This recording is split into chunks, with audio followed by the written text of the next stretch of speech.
நன்றிப்பா, மிக்க நன்றி, மிக்க நன்றி, மிக்க நன்றி. உங்களிடத்துல இருந்து எந்த விதத்திலயும் நான் மாறுபட்ட பெண்மணி அல்ல.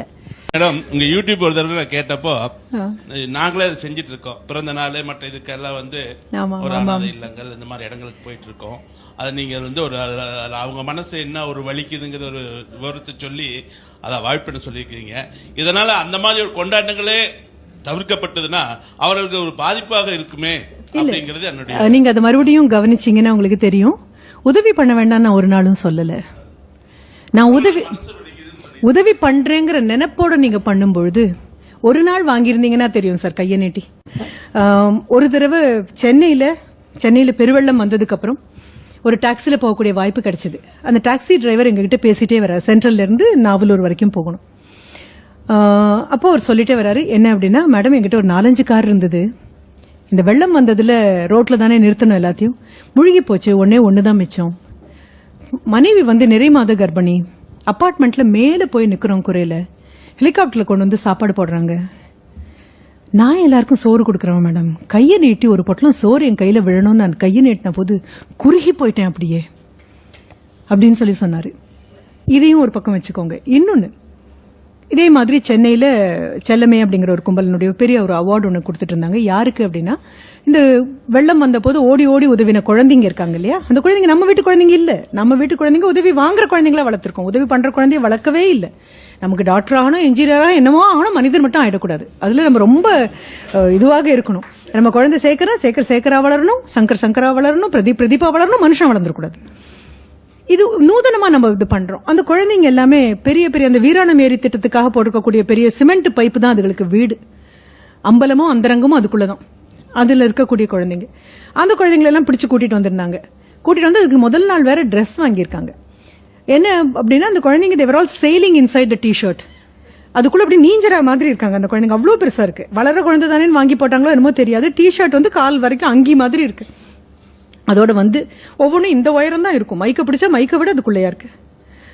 அந்த குழந்தைங்களுக்கு பெரிய வீரர் விருதுக்கான இதெல்லாம் கூட பிரேவரி அவார்டுக்கெல்லாம் ரெக்கமெண்ட் ஆச்சு. அந்த குழந்தைங்க என்ன பண்ணாங்க அப்படின்னு சொல்லும் பொழுது, அந்த குழந்தைங்களுக்கு இந்த சேத்து தண்ணியில நீச்சல் அடிக்க தெரியும். நம்ம குழந்தைங்களுக்கு எல்லாம் நீச்சல் குளம்னு நம்ம ஒண்ணு கொண்டு போய் சம்மர் வெக்கேஷன்ல விடுவோம். குழந்தைங்க வாடா அப்படின்னா அவன் நடந்து வெளியில வந்துருவான். முழுகிற அபாயம் இல்லாத வரைக்கும் எவனும் நீச்சல் படிக்க போறது இல்ல.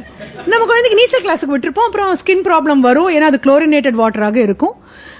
இது நம்மளுடைய ஒரு கோலாகலம். அந்த குழந்தைங்க சேத்து தண்ணியிலையும் நீஞ்சுவாங்க, எல்லா தண்ணியிலும் நீஞ்சுவாங்க. இந்த தண்ணியில விழக்கூடிய பொட்டலம், சாப்பாடு பொட்டலத்தெல்லாம் தூக்கி தூக்கி தூக்கி கொண்டு போய் இது எல்லாருக்கும் கொடுத்துட்டு இருக்கு. அப்போ ஒரு பிரஸ் ரிப்போர்ட்டர் அந்த குழந்தைங்களை பிடிச்சு கேட்டாரு, என்னடா நீ ஓடி ஓடி கொடுத்துட்டு இருக்க, உனக்கு பசிக்கலையா, நீ சாப்பிட வேண்டாமா? போது அந்த குழந்தை சொன்ன பதில், நான் பசி தாங்குவேன், அவனுங்க எல்லாம் பசி தாங்க மாட்டானுங்க, அதனால தான் கொண்டு போய் கொடுக்குறேன் அப்படின்னு. நீங்க இதை உள்வாங்கிக்கோங்க. இப்போ உங்களுடைய கேள்விக்கு பதிலாக நான் இதைத்தான் கொண்டு வந்து கொடுக்குறேன். ஒரு அனாதை இல்லம் அப்படிங்கிற பேரே ரொம்ப வேதனையாக இருக்கு. யாருக்கும் வேண்டானா அனாதை, யாரும் வேண்டான்னு போனா அது துறவி. இப்படித்தானே நமக்கு வித்தியாசம். யாரும் வேண்டான்னு போயிட்டு அது புத்தரா போயிடுவாரு. யாருக்கும் வேண்டாம்னா அனாதையா போயிடுவாங்க. அவ்வளவுதான். அப்போ இந்த குழந்தைங்களுக்கு பெற்றவர்களும் இல்லை, பிறந்த நாளும் தெரியாது.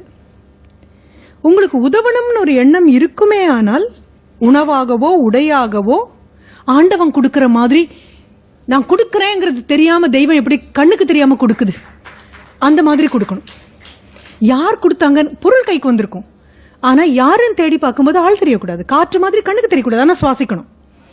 அந்த மாதிரி கொடுக்க முடியுமே, ஆனால் ரொம்ப நல்லது. ஆனா நாம என்ன பண்றோம்ப்பா, பிள்ளைய கூட்டிட்டு போய் பிறந்த நாளைக்கு அனாதை இல்லத்துக்கு போறோம், பிறந்த நாளைக்கு அனாதை இல்லத்துக்கு போறோம் சொல்லி சொல்லி சொல்லி அந்த குழந்தைய கூட்டிட்டு போய், உங்களுக்கு தெரியாது இந்த கர்வம் எப்படி இருக்கும் தெரியுமா? அடுத்த நாள் உங்க குழந்தை பள்ளிக்கூடத்துல போய் என்ன பகிர்ந்துக்குன்னு உங்களுக்கு தெரியுமா? நேத்து அங்க போனோம். அதுவும் எப்படி, நம்ம குழந்தை அன்னதானம் கொடுக்கறவன் எப்பவுமே மேலதான் இருப்பான், வாங்குறவன் எப்பொழுதுமே கை கீழே தான் இருக்கும். பகிர்ந்துக்கிறோன்னு அந்த குழந்தைக்கு தெரியாது. எனக்கு வாய்த்த நல் ஊழ், I just share my good fortune with others அந்த குழந்தைக்கு ஒரு நாளும் தோணாது. குழந்தைக்கு என்னன்னா, நான் கொடுக்கறவன்னு தப்பா புரிஞ்சுக்கும். யாரோ கொடுத்ததே இந்த கைக்கு அனுப்புறேன்னு அதுக்கு புரியாது. அது புரியணும் அப்படின்னா காற்று மாதிரி, கடவுள் மாதிரி கண்டிப்பா இடத்துல நீங்க இருக்காதீங்க. நீங்க கொடுங்க. இது வலது கை கொடுக்கறது இடது கைக்கு தெரியக்கூடாதுன்னு சொன்னது சாதாரண வார்த்தை அல்ல சார். நம்ம என்ன பண்றோம், போய் போட்டோ எடுத்துக்கிட்டு கொடுக்கறதெல்லாம் போட்டோ எடுத்து ஒரு பொருள் யாருக்கும் தெரியாம இது வரைக்கும் கொடுத்துருப்போம். நம்ம தம்பட்டம் அடிச்சு ஊரை கூட்டி நான் கொடுக்கறேன், நான் கொடுக்கறேன், நான் கொடுக்கறேன். என்ன ஒரு நூதனமான ஒரு ஒரு கேவலத்தை நம்ம வளர்க்கிறோம்.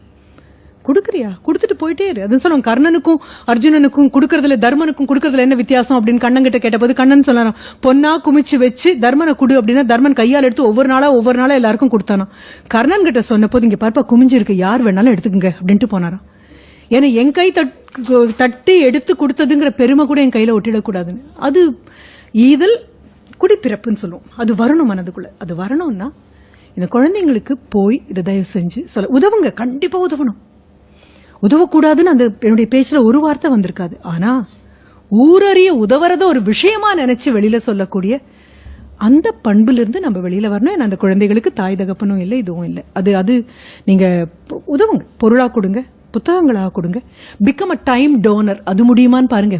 பொருள் கொடுக்கறது தான் எல்லாருக்கும் முடியுமே, நேரம் கொடுக்க முடியுமான்னு பாருங்க. Become a time donor. Become a time donor. நேரம் கொடுங்க. அது கொடுக்க முடியாம தானே பொருளை கொடுத்து கொடுத்த கணக்கு காமிக்கணும். நம்ம பிகம் அ டைம் டோனர். நல்லது. கூடவே நான் இன்னொன்னு சொல்லிருப்பேன், தயவு செஞ்சு கேக் வெட்டுறது, ஊதி அணைக்கிறது, இந்த வேலைக்குள்ள எல்லாம் போகாதீங்க அப்படின்னு சொல்றதுக்கும் அதுதான் காரணம். ஏன்னா தாய்மாமனை கூட்டிட்டு வந்து காது குத்தி 10 பேருக்கு பத்திரிகை அடிச்சு ஊருக்கெல்லாம் பந்தி போட்டு சாப்பாடை போட்டு குழந்தைக்கு ஒரு பேரை வச்சு அந்த பேரை ஒரு கேக்ல வச்சு அதை வெட்டுற வேலை வேண்டாமே அப்படிங்கறது தான் என்னுடைய ஒரு சின்னது. வாழ்க்கை முழுவதுமாக அந்த குழந்தை வாழட்டும்.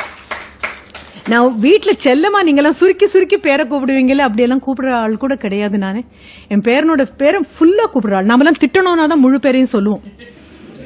இல்லன்னா சாதாரணமா ஒரு குட்டி பேரை சொல்லி கூப்பிடுறீங்க, முழு பேரையும் சொல்றீங்கன்னா உதைக்க போறீங்கன்னு அர்த்தம். குழந்தைய கொஞ்சம் பம்மி தான் வரும், என்னடா அது முழு பேரையும் சொல்லி கூப்பிடுறாங்களே அப்படின்னு. ஆனா பேரை வாயார முழுவதும் அந்த வீடு பூரா ரீங்கரிக்கிற மாதிரி சொல்லுங்க. அதுக்கு தானே இந்த பேர் வச்சிருக்கோம்.